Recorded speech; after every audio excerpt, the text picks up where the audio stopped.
waves of the sea.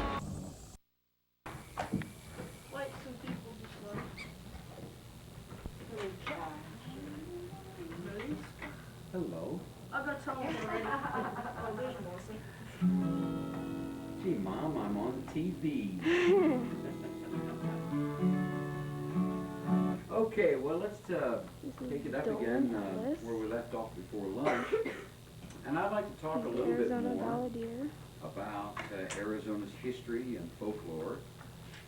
You know, do you all know, have you ever heard of a place called Young, Arizona? Yeah. Well, Young, Arizona is a place called Pleasant Valley. And it is a really pleasant place. It's a beautiful place, lots of grassland up in there. And it's over towards Globe, Arizona is where it is. But it hasn't always been a real pleasant place because Young, Arizona and Pleasant Valley, yeah. Oh, what the Pleasant Valley was? That's right. Have you studied a little bit about that? Not a whole lot. You know what that was fought over? Barely. What the Pleasant Valley War was fought over? It was fought between sheep and cattle raisers. Oh, yeah. And you know, there's been a lot of sheep and cattle wars in the West. You've seen it in movies. Do you have any idea why sheep and cattle people didn't get along? They both wanted the grasslands to raise their livestock on, but sheep and grass didn't really get along. Do you have any idea why the cattle people didn't like sheep on their grasslands? They eat all the grass. Well, they ate all the grass, and the reason is because sheep eat the grass down a lot lower than a cow does, a lot lower to the ground.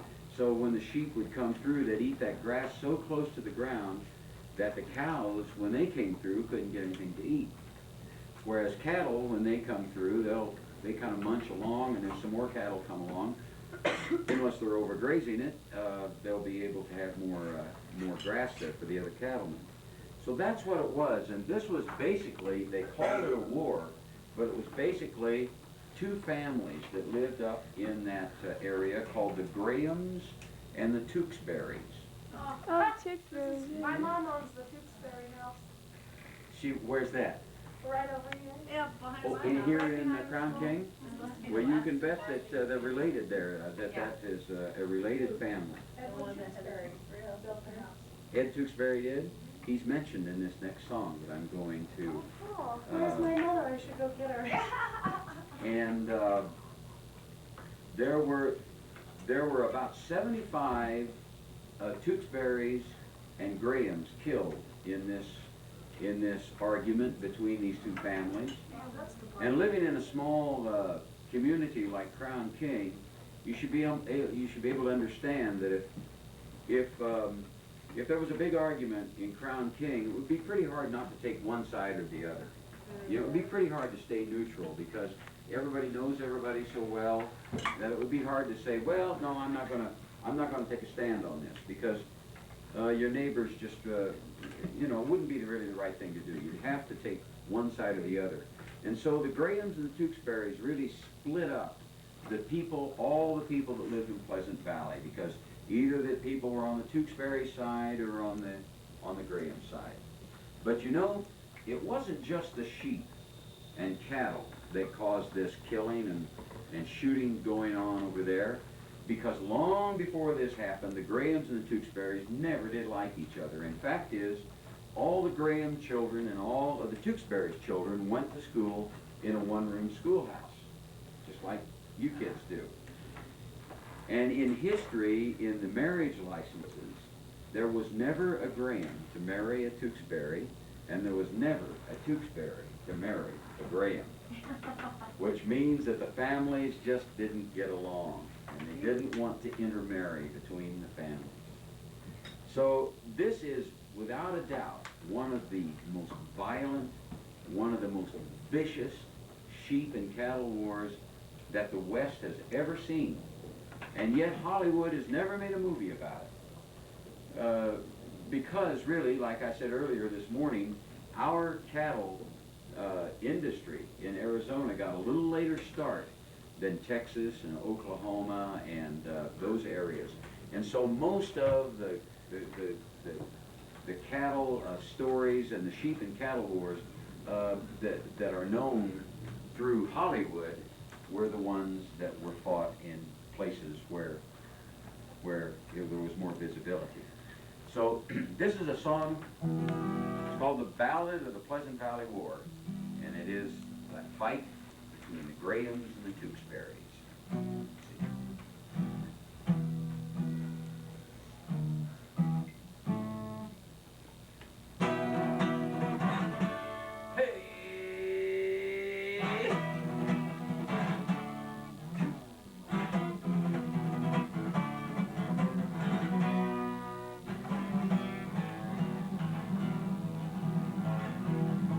Pleasant Valley, Dead Man Alley, that's the Pleasant Valley War. It was out in that wild Arizona territory where the story peers within the years of yore. In a pretty little place called Pleasant Valley was the bloodiest of all the sheep and cattle wars. Two families, the Grahams and the Tewksbury's, had a running feud and no one knew just why. But when the Pleasant Valley War had ended, many babies had seen their daddies lose their lives.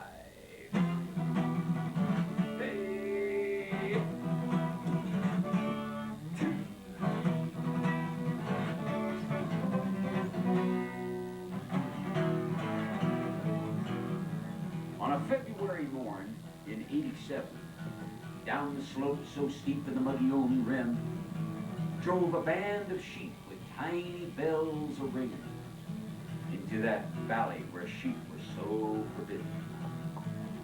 In that early, misty Muggione morning, as the grayness of the dawn blew through the land, a lonely Navajo, a hired herder, was tending sheep for John Tewksbury and the clan. Well, they never heard the twig that snapped behind him. And he never saw that shadow of a Graham. And he never heard that shot that hit and killed him, because he died when that bullet hit his brain. Hey.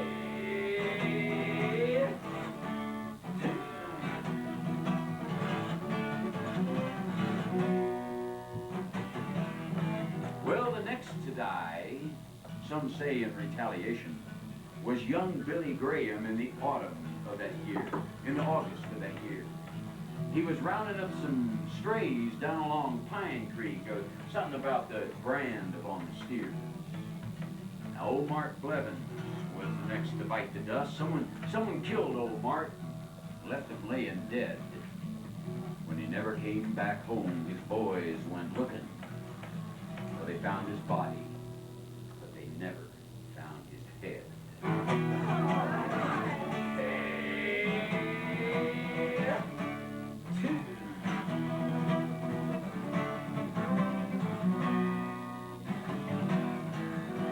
Well, now, Tom Graham, he blamed the Tewksbury's for killing Billy. And the Graham boys, they also took that stance. So they ambushed the Tewksbury's cabin. To tell the truth, the Tewks never had much of a chance. Old John Tewksbury was the first to fall from bullets. Bill Graham was the next to breathe no more. Then some hogs walked out and started gnawing on their bodies. And Mary Tewksbury came screaming out the cabin door. She was screeching with a shovel in her right hand. The shooting stopped. And the silence seemed too still. Mary strolled out and kissed her dead husband. And she buried him right then and there with Bill.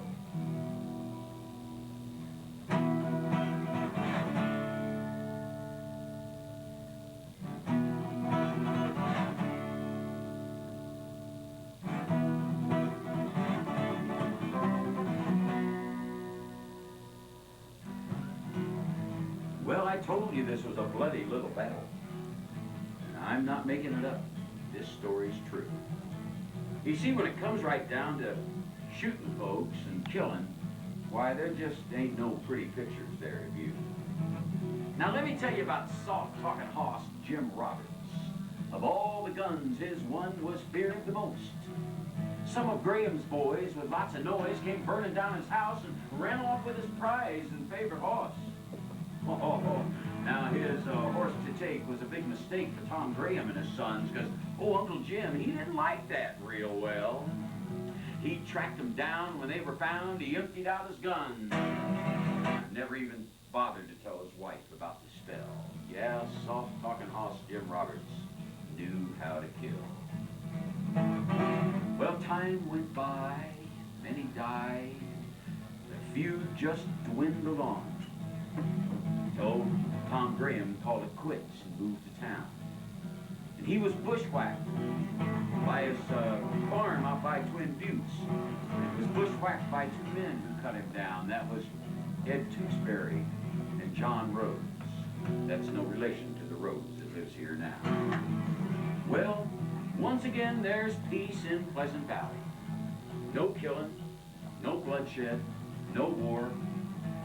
And the main reason that there's peace in Pleasant Valley is because the Grahams and the Tewksburys don't live there no more.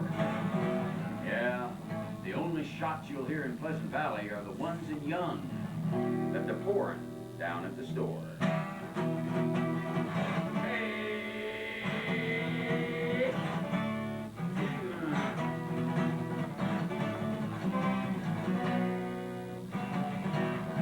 Pleasant Valley,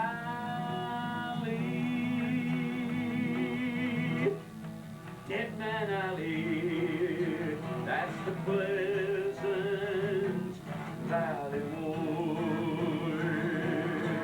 Pleasant Valley, Dead Man Alley, that's the Pleasant Valley Ward.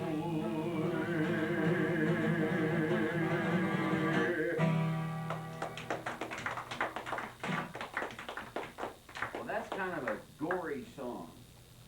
But that's the way the West was won, my friends. To live out here in Arizona before law had really taken hold, it was a place where people settled things by the gun.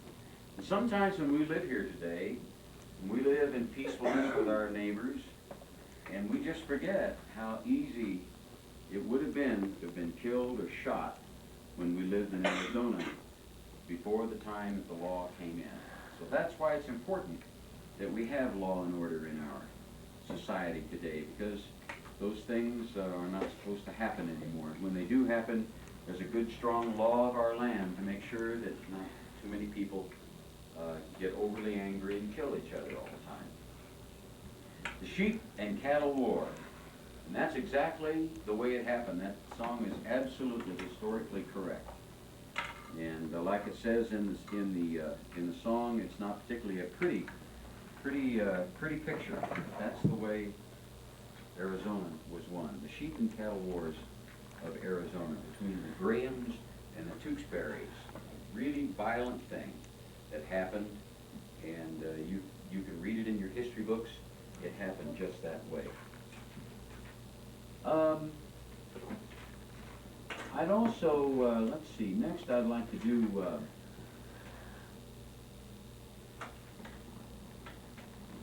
my glasses here?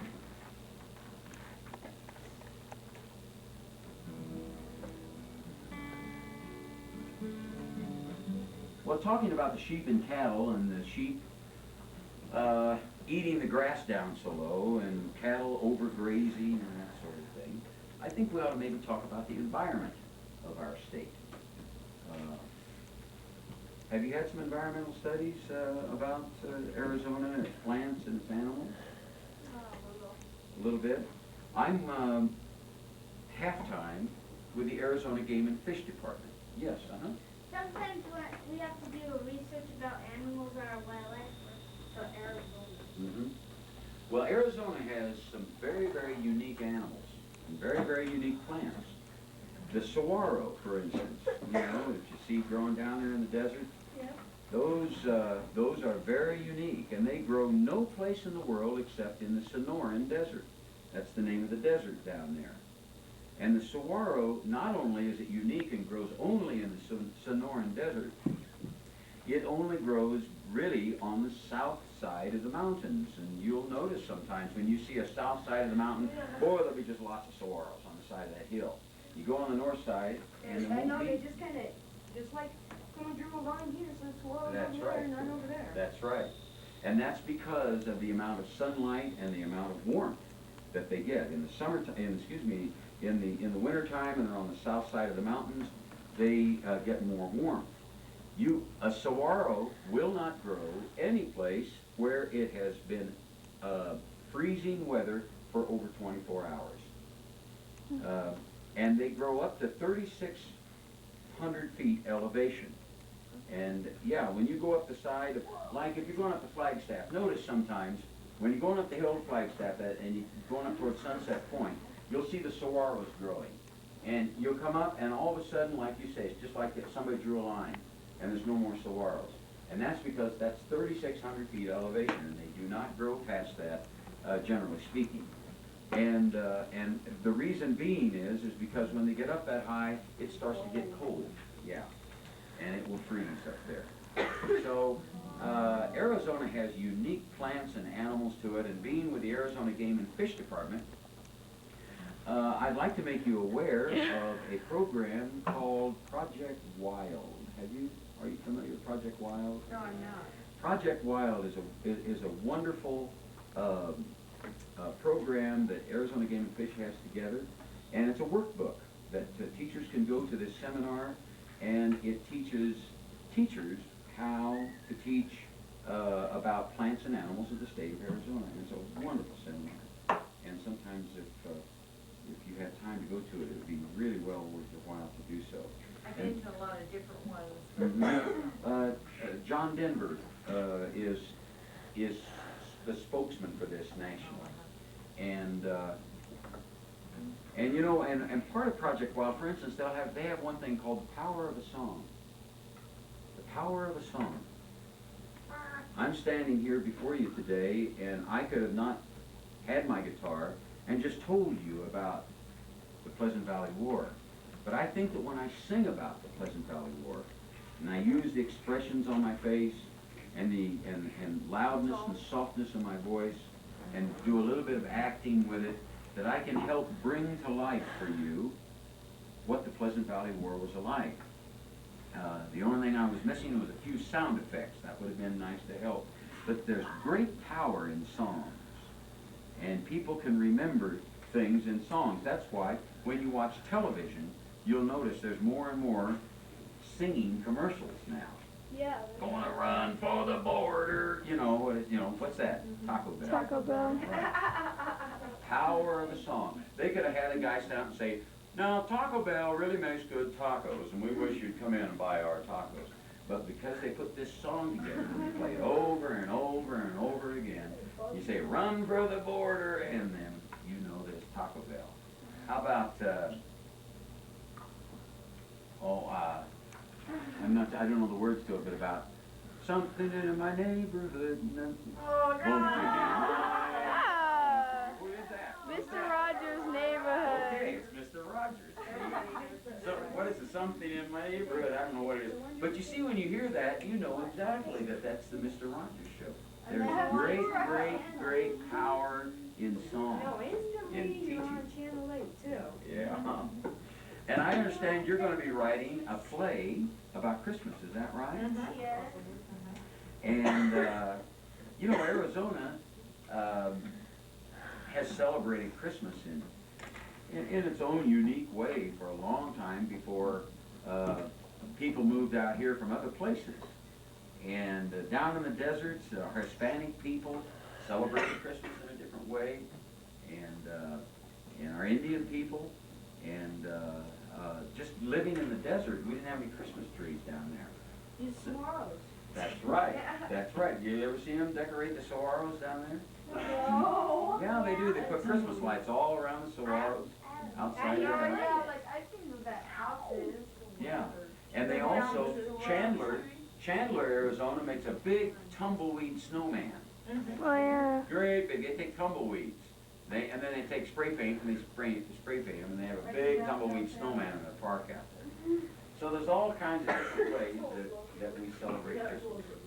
Do you have any special ways does Crown King do anything at Christmas time that's like, have any community get-togethers? The Christmas, we have, The Christmas play? We are the neighborhood.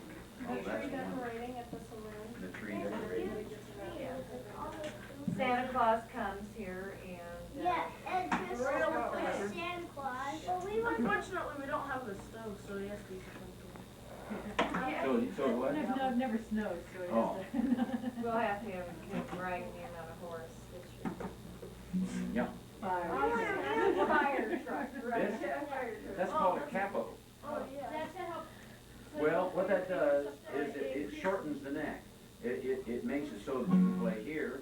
You put it up here, it makes you play here. Oh, it's the See? same sound? Yeah, it changes the sound. It changes the sound of the guitar. It's called a capo. And it makes it easier to change keys on the guitar.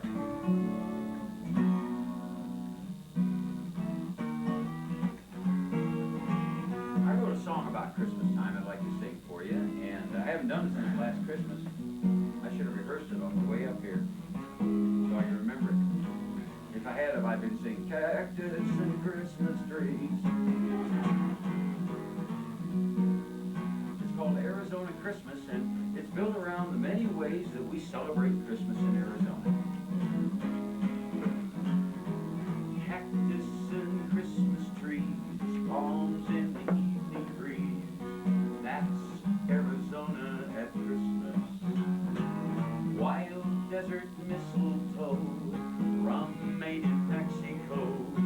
That's Arizona at Christmas.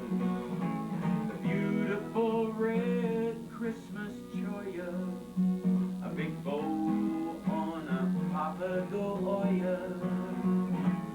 Angels on cards by De Gracia, piñatas in a Mexican plaza. Bright lights on saguaros, gifts made by Navajos. That's Arizona at Christmas. Out in this desert land, like in Bethlehem, that's Arizona at Christmas. A big pot of green hot tamales, a tumbleweed snowman outside, wreaths of red chilies and holly help celebrate our Christmas tide. Palo Solari chimes ringing at Christmas time. That's Arizona at Christmas. A song by the balladeer bringing you Christmas cheer. Well, that's Arizona at Christmas. You like the way I wrote myself in? Feliz Navidad.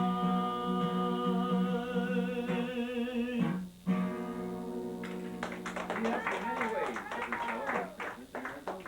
Feliz Navidad. You know what that means? Merry Christmas. Yeah. And it said the red Christmas cholla. And the Christmas cholla grows down in the desert. There's beautiful red berries on it. And people who live in the desert have decorated with that for many, many years. Red What about Christmas cholla. the papagoya? Oh, the olla? You know what an olla is? An olla is a large Indian pot. It's not a small one. An olla is usually big, like the size of the wastebasket or something, or bigger. And they usually use them to store grain or carry water in. And they're called olla, and I don't know how to spell it. That was the next question. Yeah, right. I don't know how to spell it. It's called olla. And the Papago people, of course, they are the river people down there, and they've made ollas, Papago olla. See, what else did we talk about that? Oh, the green hot tamales. A big pot of green hot tamales. It's tradition with our Hispanic people that they make green corn tamales at Christmas time and New Year's. And I have been very lucky to be invited to some Hispanic people's homes during the holiday season. And they make them in great big pots that, like you'd see in a kitchen of a What if you hotel don't or like something. making hot tamales? Oh, huh? What if you didn't like it? Well, I guess you'd learn to like them real quick. I don't know. That's all you know. But Arizona has always had its special way of celebrating Christmas. So I hope you'll have a nice Christmas show this year. We were talking about the environment, and I'd like to talk a little more about it. I am the coordinator for off-highway vehicle education for the Arizona Game and Fish Department. That's a lot of fancy words. That means that I'm the guy that is putting together a program to help people to learn how to use their off-highway vehicles. Now, off-highway vehicle is, we call them OHVs, and I'd like you to remember that, if you would, please. Off-highway vehicle means OHV, off-highway vehicle. And you're going to be hearing an awful lot about that because we are now preparing slide presentations and brochures and packets, and we're going to be having seminars where we will be teaching the teachers how to teach the proper and responsible use for ATVs, dirt bikes, and other kinds of vehicles. I was just over at the store and I had lunch over there, and boy, there was ATVs parked around, and they're a lot of fun. And at Game and Fish, we don't want to stop people from having fun. We just want to help people to see what they're doing to the fragile lands with those machines, which can be a lot of fun, but they can be very destructive when they're used in an improper sort of way. Yes? One lady, Carolyn Ripley, she had an accident in Holland. She broke One her of our- collarbone and ripped the rib. I think, was that the lady the man was telling me about that was coming up the hill here? Yeah. Yeah, we're all Well, right. you know, do any of you ride them? Yep. Yeah. Yeah. Have you ever had any sort of a training to ride those? My dad. Yeah. Because they're, you know, I have to be honest with you, I'd never ridden one up until about 2 to 3 months ago. And I thought, well, if I'm going to be involved in this, I better know about it. So I went out and I took the, it's a national riders course that you can take. And I used to call the ATVs tricycles because I thought that they were kind of people just running around on little tricycles and scooting around. But those vehicles take a lot of skill to ride properly. You have to know when to be leaning forward on them and when to be leaning back on them, and to not put your feet on the ground when you feel like you're going to turn over. And the real secret to riding an ATV and a dirt bike is just good common sense and not to get beyond the skills that you have developed. And the biggest thing that happens with young people, you know, we've had over 1,100 young people under the age of, I believe it's 21, killed on these nationally in the last few years. About 1,100 people of kids. And it's the young people that are really getting hurt and are dying on these machines because they get in over their heads. So I'm just asking you to really, really be careful on this because you can really hurt yourself. Those machines can seriously hurt you, and they can kill you. They're not just a toy. They are really hot machines. I know that because I did a pop wheelie on one. It wasn't too long. Well, I tell you, you go popping wheelies on those, you better be careful because your body will come right over on the top of you and squash you to death. Really, it will. But I was the same because I was on top. Mhm. Are you sure it wasn't a bicycle? Well, if you were on the top, that'd be the property. It was Yeah. Penny and Megan and me. I have a good friend. I have a good friend who had a son that was killed on an ATV. It was right outside their house. There was some construction going on next door, and it was kind of an open field with the dirt and the dust, and kids were out there with their ATVs, and they were playing around. They weren't really going that fast. This boy was about 14 when it happened. Well, how old do you have to be to drive? 16, No, and I- Claire's 18. I don't think so. I don't think so, because they make all different powers of engines for those. And they make ATVs for even little tiny kids. But these kids were out there and they were playing, and he just turned a corner, and he turned it a little too fast and was on one of the three-wheelers, not the four-wheelers, and it turned over on him, and it turned over on him like this, and when he did, there was a survey stake sticking out of the ground, and it hit him in the side of the head and he killed him instantly. So you want to be very, very careful. They're very dangerous machines. And I wish that we had our brochures finished because I'd like to leave some for you. Yes? Actually, the three-wheelers and the motorcycles, they're four-wheelers that I think are more safe because on the three-wheelers, you like either turn a sharp corner or hit a bump the wrong way, you could fall over. That's right. And on motorcycles, they're pretty safe and everything, but you could tip over and you know hit it. I like motorcycles because you can Yes. jump off them. They're outlawed nowadays. The three wheels are outlawed. You can't make, they don't make the three wheelers anymore. You can still drive them, you can still ride them, but they're not manufactured anymore because they were just too dangerous. They were killing too many people. Yeah. And I'll tell you something else. Always wear a helmet when you're riding these things. If my friend's son would have had a helmet on, he would be alive today. And there are different kinds of helmets, and those helmets are graded by the strength of the helmets. And of course, the better the helmet, the more expensive it is. And there is a new organization that grades helmets. And when you go in to buy a helmet, it's got to have that safety sticker on it. If you go to buy a helmet used, and if it doesn't have that safety sticker on it, don't buy the helmet. Are you part of that? Isn't No. it better to wear the helmet without the safety sticker than no helmet at all? Yes, it would be, but if you're going to buy a helmet, if you're going to spend 20 bucks or whatever it is, buy something that's going This should probably to, might as well buy something that's worth your money, They you should know? also work on making them cheaper because no one's gonna buy them. Well, what is a life worth? You know, what is a life worth? What are major injuries? And but always wear that helmet.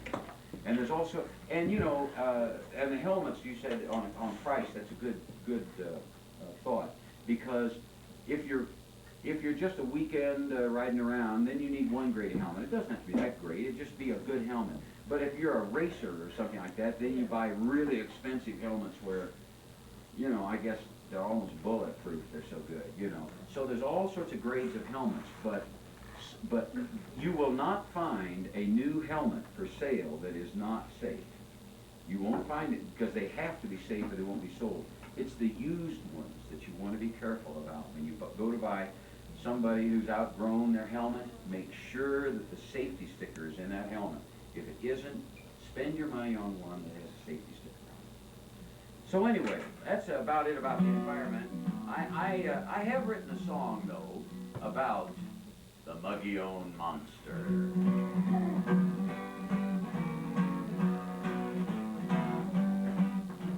Now, the Muggy-owned monster lives up on the Muggy-owned rim. By the way, that's the Muggy-owned rim, you know, it's up Flagstaff and that way where all the pine trees are up there. The Muggy-owned rim. The Muggy-owned, by the way, Muggy-owned is spelled M-O-G-O-L-L-O-N. Pronounced Muggy-owned, not Mogolone. Muggy-owned. There are two ways to remember the name Muggy-owned. One is that the Muggy-owned rim was named after Juan Ignacio Muggy-owned, who was governor of New Mexico a long time ago. That's the boring way to remember it. And the other way to remember it is with this little rhyme, or this little saying. Whenever it's humid in Phoenix, it's never muggy on the rim. Well, the Muggy-owned monster in my song is an anti-litter figure. We tell, when I go out to scout camps and that sort of thing, we tell the kids that the Muggy-owned monster loves to eat litter, you know, and litter bugs. And the Muggy-owned monster comes in to a camp, you know, be pop tops and cigarette butts and garbage and trash and all this stuff on the ground. And the Muggy-owned monster loves to eat cigarette butts. That's his favorite food. To him, that's like pizza. He reaches down and he picks up a big hand of cigarette butts and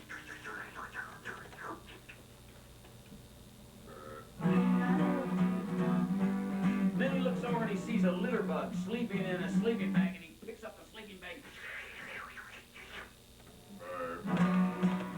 So the moral of the story is, if you go camping anywhere in Arizona, especially on the Muggy-O Rim, be sure and pick up all of the litter on the ground, and the Muggy-O monster will not come in at night and eat you alive.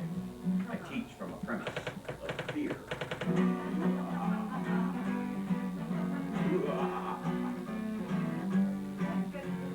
I'm not the monster. I'm just a babysitter. You got a baby I can sit on? Oh, the Muggy-O monster is a real mean monster. He lives up in the woods. He lives off litter and old beer cans.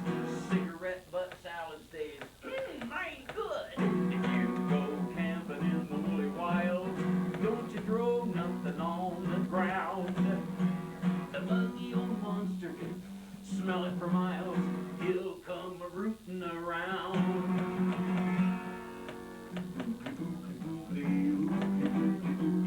Teeth and hair and roar. Roar. Give me a roar. Roar. Let's all give the camera a roar. Roar. Well, he's 10 feet tall with a brain that's small. He's a brute that's just plain mean. He's ugly as sin with a killing yen. He's the scariest sight you've ever seen. When he walks through the woods, he shakes the earth, rips the trees up from the ground. He was King Kong's daddy by natural birth. You better hide if you hear this sound.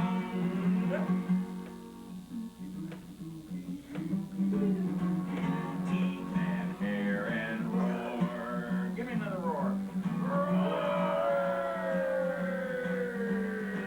Now I know a guy who loved to camp up high in the mountains where the air was cool. Let me tell you, this lug was a real litter bug. He was a first-class littering fool. Now, everything he touched, he just tossed to the wind. Our hero was a genuine drag. Well, the Muggy-O monster came around one night, ate him in his sleeping bag.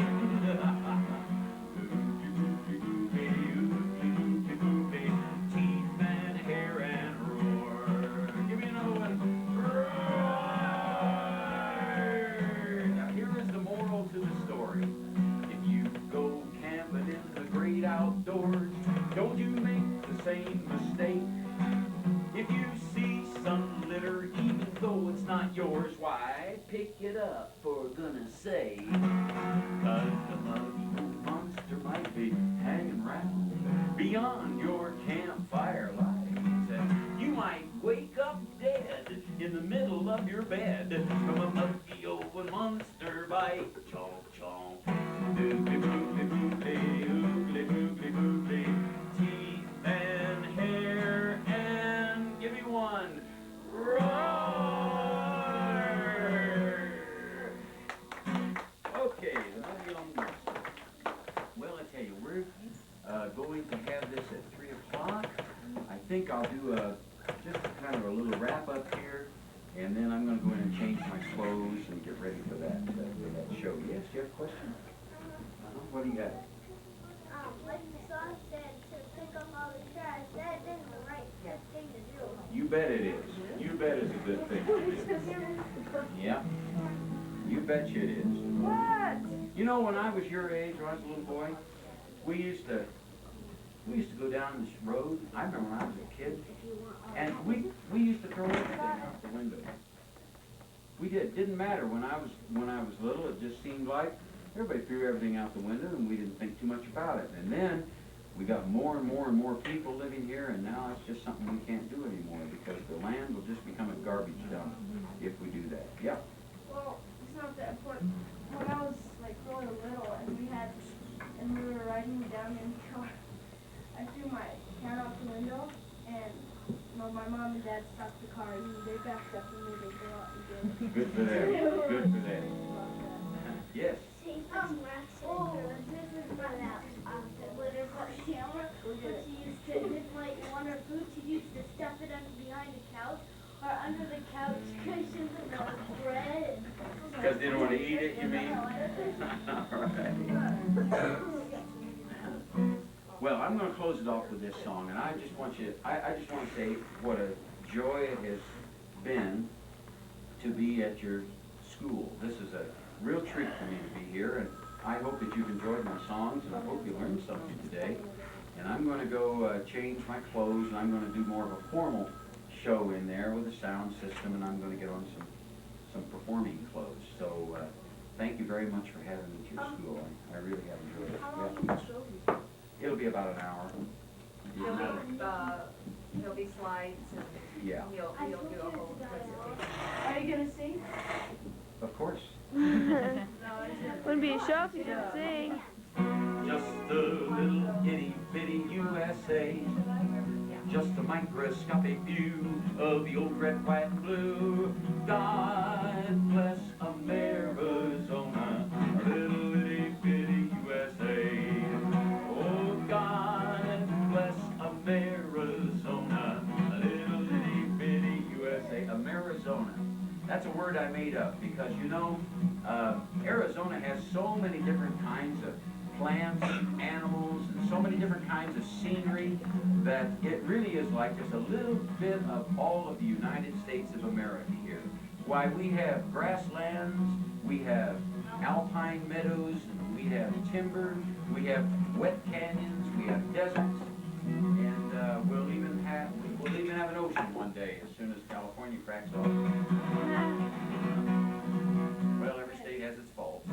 Just a little itty bitty USA. Oh, God bless Amerizona, a little itty bitty USA. Now like this. Now in Tombstone I had breakfast and I thought I was in Texas. Grasslands and cattle all the way. On the muggy old rim, lovely lakes to fish and swim. Why, it seemed like Minnesota all the day. In my roaming and my rambling, I've been to Oak Creek Canyon, seen autumn leaves drifting to the ground. Through nature's stained glass windows, a million innuendos of autumn in New England all around. Just a little itty bitty USA, just a microscopic view of the old red, white, and blue. God bless Amerizona, a little itty bitty USA. God bless Amerizona. Oh, God bless Amerizona, a little itty bitty USA. Now when I was a little bitty baby, my mama would rock me in my cradle in them irrigated cotton fields back home. No, it weren't in Arkansas, I was rocked by Ma and Pa. It was Arizona's cotton fields back home. Now when on this reservation is your imagination, you're in the Oklahoma hills where you was born. Hey, but you're here in Arizona. No Cherokee, Shoshone, but Navajo and Hopi with their corn. Just a little itty bitty USA, just a microscopic view of the old red, white, and blue. Hit it, gang. God bless Amerizona, a little itty bitty USA. Sing it again. Oh, God bless Amerizona, a little itty bitty USA. Now, here's a point of lyric here. Arizona has never had any really wild buffalo in the state. We have buffalo, but they weren't here to begin with. They were brought here by a commercial buffalo raising outfit that went bankrupt in 1929 during the Great Depression of this nation. And when they went bankrupt, the owners of the buffalo just walked off and left all the buffaloes behind. And, well, they left all the front parts too. They left all the buffalo behind.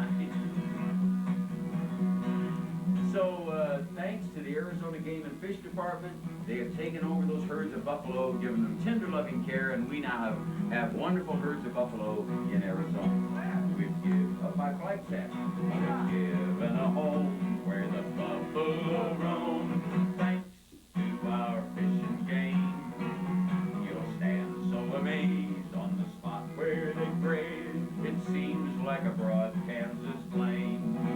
Now you'll swear you're in Idaho when you're skiing in the snow, and your run was good and your outfit's looking cool. Friend, your brain will have no qualms that you're in Florida beneath the palms, when in sunny Arizona by a pool. Just a little itty-bitty USA, just a microscopic view of the old red, white, and blue. Yeah. God bless Arizona, a little itty-bitty USA. One more time now. God bless Arizona, a little itty-bitty USA.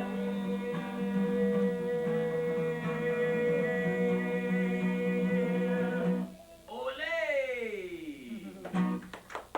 Thank you. Thank you. Pop squat. Okay, I'd like to just explain a little bit about, who I am and what I do. And I am the official balladeer of our state. I've been there for 25 years. That comes from the governor's office, and each governor that has come into office redoes that certificate. Sam Goddard was the first one to do it, and ever since then each governor that comes in has reauthorized that title. It's been a very interesting trip, I want you to know. And I have, so it's kind of fun because I have all of those certificates in my office. And so I have a certificate for over the last 26 years now from 8 governors. I have a certificate from every governor except Wes Dolan, and it breaks my heart because Wes and I have ridden in many parades together, and he became governor, and I was looking forward so much to being the balladeer under his governorship. And then, of course, he died of a heart attack, and that was on Saturday that he died. I had an appointment on Tuesday morning to have the balladeership redone, and of course he died on Saturday, so I never got that done with him. But I do have the letter of appointment, in other words, of the meeting where he was going to appoint me. So as I have all of my certificates lined up, I have this one where it's just the letter with him. So Arizona's balladeer has been my thing all these years, and I guess it will continue to be so. People have asked me, said, what are you going to do if some governor comes along with a nephew that plays guitar and sings and aces you out? I said, well, I'll just simply become the unofficial balladeer of Arizona then. It was a late night. I did nightclub work last night, and then I got up really early this morning to head up to Crown King, Arizona. Are you sure you guys don't get out on Monday morning and plow that road up just to make sure it stays that way? I've always felt that you did, and nobody admits it. As I ride into the dawn, four wheels rolling on, I see the light of breaking as I must move along, looking for stories of memories of old, searching the deserts for tales to be told in a song. I've been drinking creek water in Arizona for 30 years. I haven't had yellow eyeballs yet, but then I follow that old cowboy rule, always drink upstream from the herd. Arizona, glad I know you. You're my light, my lady, my dream. You're home to me. Well, I've traveled to the Northland, to the Indians' home. Yes, I've crossed burn my soul. Still I keep searching and roaming around, combing the hilltops and old mining towns. It's true, I love you. Do you recognize that town? Crown King. No, it's Scottsdale in August that you're looking at there. Arizona, glad I know you. You're my life, my lady, my dream. You're home to me. Is that building still standing? Yeah. I took that a long time ago. That's the Four Corners area, of course, the only place in the United States where 4 states come together and touch at the corner: Arizona, Colorado, Utah, and New Hampshire. Just seeing if you're listening. New Mexico. There's distant thunder in the mountains, and the wind caresses my trail. I hear the canyons calling my name in every wail. My spirit's reaching the sky and the sun. I hear the preaching of an unspoken voice that says, "Come, we are one." Arizona, I know you. You're my life, my lady, my dream. You're home to me, home to me, home to me.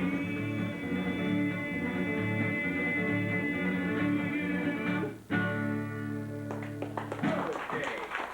Thank you very much. Arizona's home classrooms. We were talking to your children today. And this is one of the most famous legends that we have in Arizona, the legend of the Lost Dutchman gold mine.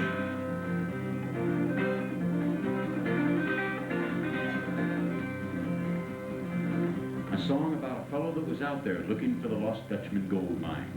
While he was out there, he lost his way, and in his delirious state of mind, swore that he saw a ghost ship in the desert. Like other men, I've gone ahead to search for fortune bold. The daily grind got me sick, bought a mule and bought a pick, turned my back on city brick to search for desert gold. Weaver's needle. Ah, but luck was never with me, and I found no gold at all. Fool's gold, iron pyrite. Miles from anywhere, just as I began a prayer, I heard the strangest call.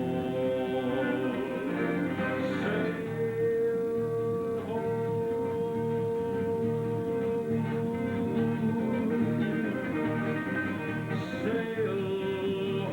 home, sail home.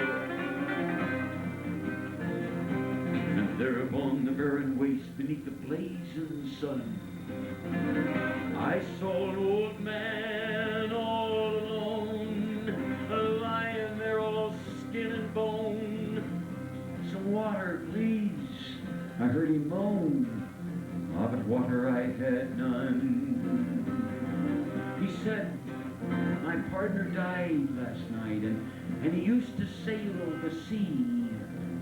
Just before he said goodbye, he swore a rescue ship I'd spy. Why, there she comes with sails on high, a-heading straight for me.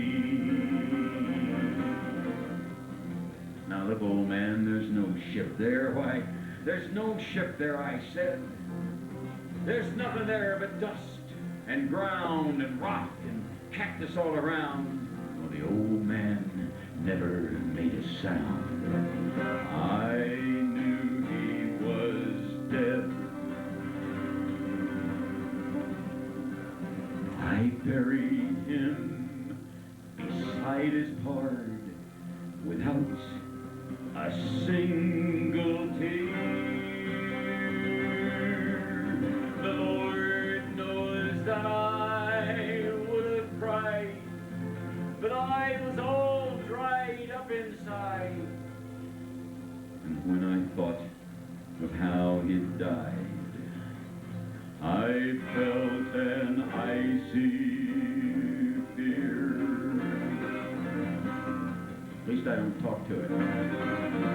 Sail ho, inside joke there, folks. Sail ho.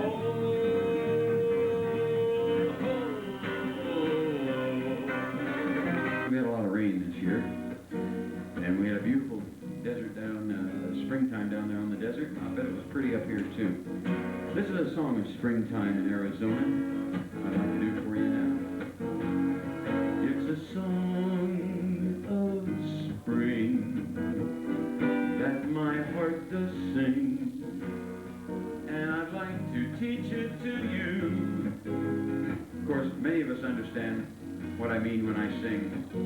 It's a song of spring that my heart does sing. Most of us moved to Arizona for our sinuses, and by golly, we got them right after we moved here. It's a song of spring that my heart does sing, and I'd like to teach it to you, so that when you've gone, you can have my song, and your heart can sing it too. We've discovered in the past number of years here that the creosote bush is the oldest living plant on the face of the earth. The yellow blossom of the creosote bush, the white of the desert broom, the call of a quail in the evening hush from a desert floor in bloom. Listen to the tune. Oh, the words are the pictures in my mind of 1,000 desert scenes. The notes are the strains from a kaibat pine, or a bubbling, babbling, melting mountain stream. It's a song of spring that my heart does sing. How I hope you're able to hear, for it sings out loud, unashamed and proud, in the springtime of the year. Well, if you live where there's a little bit of desert around your home, you'll notice with every season of the year, some of the same animals and birds will return. There's a horned toad living in that old rock pile. Yes, he's back again this year. He's been coming back for a long, long while, and he's got nothing here to fear. Never go too near. You ever heard the call of the horny toad? You don't want to hear it.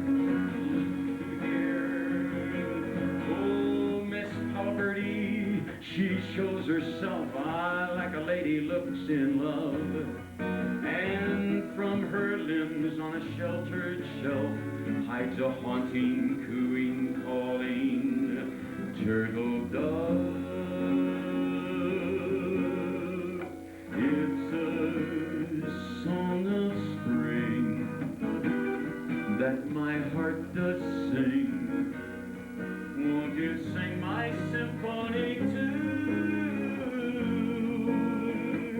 Every note you hear is distinct and clear, but the listening's up to you. Yes, the listening up to you.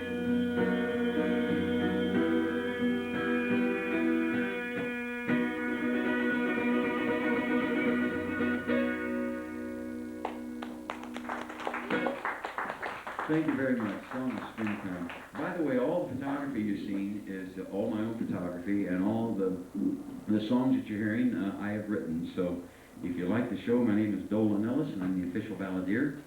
If you do not like the show, John Denver is here. Yeah. What made you get started in balladeer? Well, I didn't know how to do anything else. No, I don't know. Following my bliss, I think. Following my heart. I explained to somebody, I think it was just yesterday, that I said I went to college because I lived back in the Midwest, and I lived in an area of town where there were two kinds of people in this world. There were young men who went to college, and there were young men who didn't go to college. You know what I mean? It was one of those things. And I went to college because that was expected of me, and I did that, and I became a television director, which brought me to Arizona, and I didn't care for it. I've never been able to get excited over 2 or 3 seconds. You know, it just doesn't, I'm a little too laid back for that. And I'd be 5 seconds late into the Johnny Carson show. The band would already be playing, and all of a sudden the phones would start ringing off the hook, and it was the boss from upstairs. I said, hey, it was only 2 or 3 seconds, I was late. I think that Nancy's learned already that Dolan is just a little bit laid back in his lifestyle there, but hopefully we'll all live longer for that. But I don't know, I just always, it's just one of those things. I came to Arizona, quite frankly, because of my heroes. It was the cowboys of the 40s, riding across the silver screen, and wearing the white hats and riding through the saguaro cactus, and I said, when I grow up, I want to go to Arizona and be a cowboy. So I came to Arizona. I didn't really become a cowboy, but I did come out here to pursue my dreams, and I've been able to, knock on wood, live them so far. So good, like the man said as he fell from the cliff. So now I want to sing you a little bit about history. Now we've been talking about history with the kids, and this is a piece of Arizona history. I'm taking you down to Naco, Arizona, the cultural center of the Southwest. Naco, Arizona is right on the border. It's Naco, Arizona, the borderline, and Naco, Mexico, all jammed up together there. The year 1929, a revolution going on in Naco, Mexico.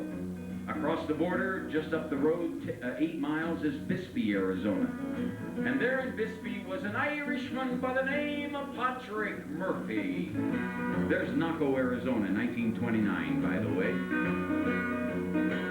And oh yeah, here's a picture of the revolutionists. I got these from the museum while I was down there on residency one time. Bows and arrows, fighting the federal troops with repeating rifles, but they were doing pretty good. The revolutionists were so good they had to bring in the heavy artillery to put them down there. I mean, cannons against bows and arrows, folks. It doesn't quite make sense. And while all of this was going on, old Patrick Murphy, who was an Irishman, was not a citizen of the United States of America, and he was a barnstormer, had a bi-winged airplane, taking people up for rides and sharing this new thing called aviation. And old Patrick Murphy's sipping his Irish whiskey, and he says, you know, he said, I think I'm going to take my airplane and I'm going to go down and help the revolutionists out just a wee bit. And that he did in his own special way. Well, his name was Patrick Murphy, he was Irish through and through. He came from Mother Ireland across the ocean wide and blue. He was kind of wild and woolly and the crazy things he'd do. He loved his Irish whiskey and the biplane that he flew. Out in Bisbee, Arizona, he was sitting in a bar, sipping Irish whiskey to the music of guitars, talking about the rebel and the Federale War in the border town of Naco on the Arizona shore. Now as he downs another shooter, Patrick Murphy starts to brag. I salute the rebel spirit, I salute them scallywags. I can blow them Federales all the way to Kingdom Come from the cockpit of me biplane with me little homemade bombs. So he found some leather pouches and he fills them up just right with nuts and bolts and powder and a fuse for him to light. He puts them in the cockpit and he takes them for a flight. To help them rebel soldiers was an Irishman's delight. Now friends, there were two towns called Naco on the border down below. One was in America, the other in Mexico. Now Murphy and his whiskey weren't too accurate that day. He missed the one in Mexico, and he bombed the USA. Oh my God, cried out the village of the old red, white, and blue. He's gonna kill us all, said the feds and rebels too.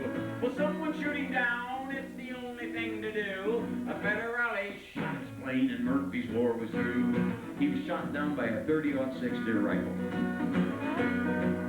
Now history doesn't know where Patrick Murphy is today. When he finally sobered up, he kinda quickly went away. As he faded with his biplane to some other place in time. Cause the palm old Arizona was a heavy-duty crime.